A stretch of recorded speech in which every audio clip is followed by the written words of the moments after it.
Physiological MCQ on liver part 16 में हम फिर एक 10 सवालों का पैकेज आपको देंगे। और इस तरह के सवाल जो हैं एकेडमिक परीक्षा में तो पूछे ही जाते हैं, कॉम्पिटिटिव एग्जाम में भी पूछे जाते हैं। तो ये दोनों दृष्टिकोण से बहुत ही बहुमूल्य है आपके लिए। इन सवालों को आप अपने मेमोरी में रखिए, याद रखिए।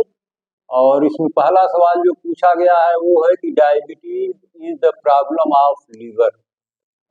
ये लीवर जो है प्रथम दृष्टया डायबिटीज लीवर की प्रॉब्लम है या किसी अदर आर्गन। तो जैसा कि आप जानते हैं जिसको डायबिटीज है डॉक्टर उसको पहले बताते हैं भाई आपके पैंक्रियाज में प्रॉब्लम हुई है, तो ये रिजल्ट आ रहा है। तो आपका जवाब होगा कि diabetes is the problem of liver.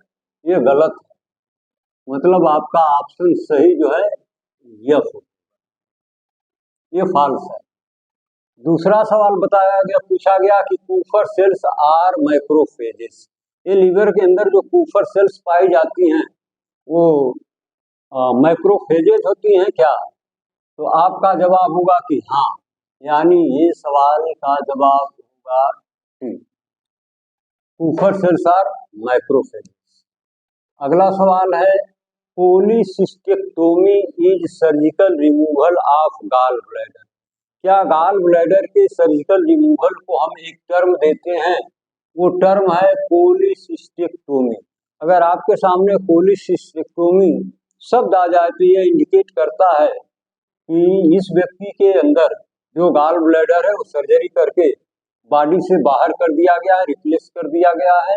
तो आपका सवाल जवाब सही होगा एस, यानी टी, ये ट्रू है।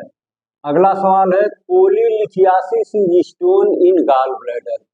यानी गॉल ब्लैडर में जो स्टोन पाया जाता है उसको हम कौन सा टर्म देते हैं? तो वो है पॉलीलिथियासिस।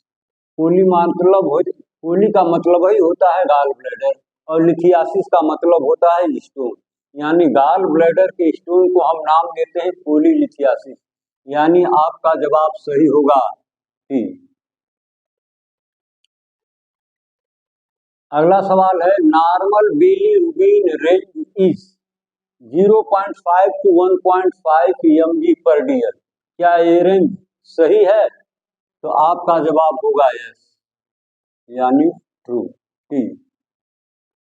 अगला सवाल है question number 27, excess of lecithin and cholesterol may be cause of gall stone.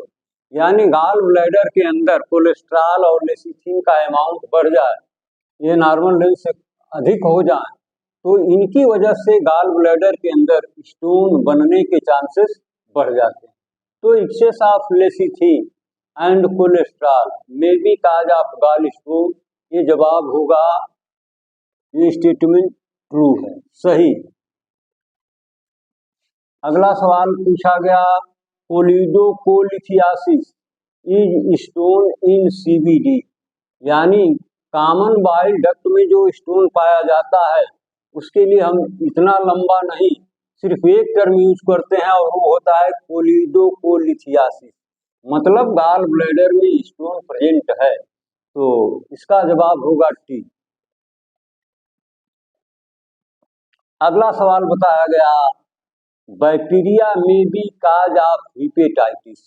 क्या हिपेटाइटिस का कारण बैक्टीरिया हो सकता है या नहीं हो सकता है? इस स्टेटमेंट का सही जवाब क्या होगा कि नहीं, बैक्टीरिया की वजह से हिपेटाइटिस नहीं बल्कि वायरस की वजह से प्रॉब्लम होती है। मे बी काज ऑफ हिपेटाइटिस नहीं, यह पर टिक का निशान लगाइए, ये सही जवाब होगा। अगला सवाल लीवर मेटाबोलाइट्स प्रोटीन। क्या लीवर प्रोटीन का मेटाबॉलिज्म करता है या नहीं? ये इस स्टेटमेंट पर आपको टी एंड एफ में सिलेक्ट करना है। तो आप जान लीजिए कि लीवर के अंदर कार्बोहाइड्रेट, प्रोटीन और लिपिड तीनों का मेटाबॉलिज्म होता है। उसमें एक ही फैक्टर का पूछा गया प्रोटीन का, कि क्या प्रोटीन का मेटाबॉलिज्म लीवर के अंदर होता है कि नहीं होता है। तो हम आपको बता दें कि होता है, यानी आपका सही ऑप्शन होगा टी।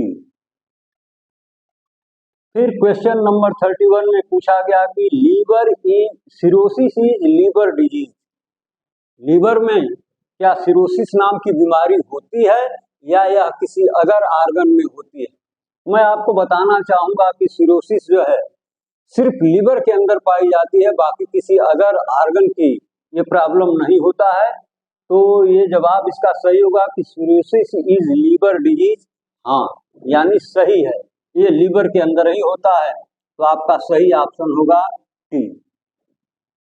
तो इस तरह से फिजियोलॉजिकल एमसीक्यू ऑन लीवर पर ये 10 सवाल का ये जो पैकेज है खत्म हुआ।